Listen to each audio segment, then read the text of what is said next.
জামাত ইসলাম যদি ইসলামিক দল হতো তো আমি নিজে তো তাদের পেছনে আরও মেহনত করতাম যে আমরা যদি জামাত জোটের সাথে থাকি তাহলে আমাদের অনুসারীরা তাদের আকীদাগত সমস্যা হতে পারে। এটা মামুনুল হক সাহেবের বক্তব্য। ডাক্তার শফিকরা যখন মুসলিমদের অনুষ্ঠানে যখন ভাষণ দেয় তখন বলে আমরা শরিয়া আইন কায়েম করব। আবার যখন পার্থাদাস খ্রিস্টানদের প্রতিনিধি যখন দেখা করে তখন আমরা বলে যে না আমরা আপনাদের মতোই আছি, আমরা শরিয়া আইন কায়েম করব না। তো এটা তো আরবের মুনাফিক আর এদের মধ্যে কোনো তফাৎ দেখি না।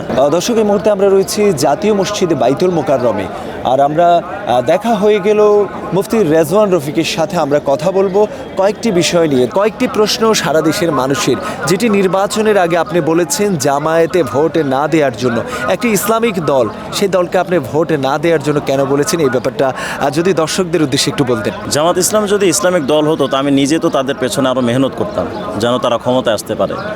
কিন্তু জামাত ইসলাম ইসলামিক লেবাস ধারণ করেই শুধু ইসলামটাকে ব্যবহার করে মূলত বাংলাদেশে অনইসলামিক বা ধর্ম ব্যবহার করে অধার্মিকতা প্রতিষ্ঠার জন্যই তারা ফিকির করে। যেমন তারা মানুষের সামনে বলে যে আমরা ইসলাম প্রতিষ্ঠা করতে চাই, কিন্তু তারা তাদের গঠনতন্ত্রের মধ্যে লিখেছে যে আমরা গণতান্ত্রিক পদ্ধতিতে সব করব। তো গণতন্ত্রটা কুফরি সংগঠন, কুফরটাকে যখন ইসলাম বলে চালিয়ে দেয় তখন সেই দলের পক্ষে সমর্থন দেওয়া এবং তাদের পক্ষে ভোট চাওয়াটা আমি মনে করি এটা উচিত কোনো মুসলিমের জন্য হতে পারে না। আপনি বলেছেন জামায়াতে ইসলামিক দল নয়। আমরা দেখি জামায়াতে ইসলাম নামাজ পড়ছে, রোজা রাখছে, জাকাত হজ যেগুলো শরীয়তের বিধান সেগুলো মেনে চলছে, তারপর আপনি বলছেন ইসলামী দল নয়, তার কারণ কি? আরবের মুনাফিক যারা ছিল তারাও তো ইসলাম মানত বলে দাবি করতো, তারা নামাজ পড়তো, হজ করতো, জাকাত দিত, সবই তো করতো, তারপরও তাদেরকে অমুসলিম কেন বলা হয়? কারণ তারা মুখে ইসলামের কথা মনে বললেও তারা মৌলিকভাবে তারা হৃদয়ে ইসলাম ধারণ করতো না, এবং তারা যখন মুসলিমদের বেল্টে থাকতো বলতো আমরা মুসলমান, আমার না, আমরা ঈমান এনেছি। আবার যখন বেঈমানদের সাথে যেত তখন বলতো ইন্নামা আকুম, আমরা তোমাদের সাথে আছি। যেমন আমাদের বাংলাদেশে ডাক্তার শফিকরা যখন মুসলিমদের অনুষ্ঠানে যখন ভাষণ দেয় তখন বলে আমরা শরিয়া আইন কায়েম করব।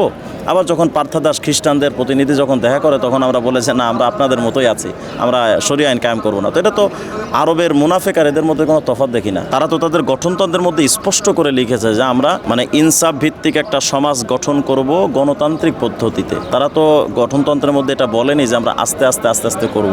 তাদের টেকনিকও তো হতে পারে। তাদের টেকনিক আমি কেন ব্যাখ্যা দিতে যাব? তারা তো ব্যাখ্যা দেয়নি এটা। তারা তো যখন বলছে যে আমরা গণতান্ত্রিক পদ্ধতিতে করব, আমি কেন ধরে নিব যে তারা আস্তে আস্তে করবে? আমি তো এটা করতে বাধ্য না। তাহলে যে আপনার যদি কওমি ঘরানার উলামা ইকরাম সবচাইতে বড় যদি একজন শাইখুল হাদিসের নাম বলি, আল্লামা মামুনুল হক সাহেবও তো আমরা দেখছি জামায়াতের সাথে একই জোটে নির্বাচন করেছেন। মামুনুল হক হুজুর যেহেতু আমার উস্তাদ, আমি হুজুরের বিরুদ্ধে কথা বলতে পারি না, এটা আমার পক্ষে সম্ভব না, আমার জীবন চলে গেলে বলবো না। বাকি আমি এতটুকু আপনার কাছে একটা প্রশ্ন করি, মামুনুল হক সাহেব কিছুদিন আগে বলছিলেন যে আমরা যদি জামাত জোটের সাথে থাকি তাহলে আমাদের অনুসারীরা তাদের আকীদাগত সমস্যা হতে পারে। এটা মামুনুল হক সাহেবের বক্তব্য, এবং বর্তমানে মামুন সাহেব সেই জোটের সাথেই আছেন। এখন আমি এখানে দুইটা জিনিস দেখি, একটা হলো তার হুজুরের বক্তব্য যে তাদের সাথে গেলে আমাদের ছেলেদের আকীদা সমস্যা হতে পারে, ওই বক্তব্য ধরেই মনে করেন আমি বিরোধিতা করছি। আর এখন হুজুর যেটা করছেন আমি এটা ওই বক্তব্যের কারণে হয়তো এটা সাপোর্ট করছি না, বিষয়টা এমনই।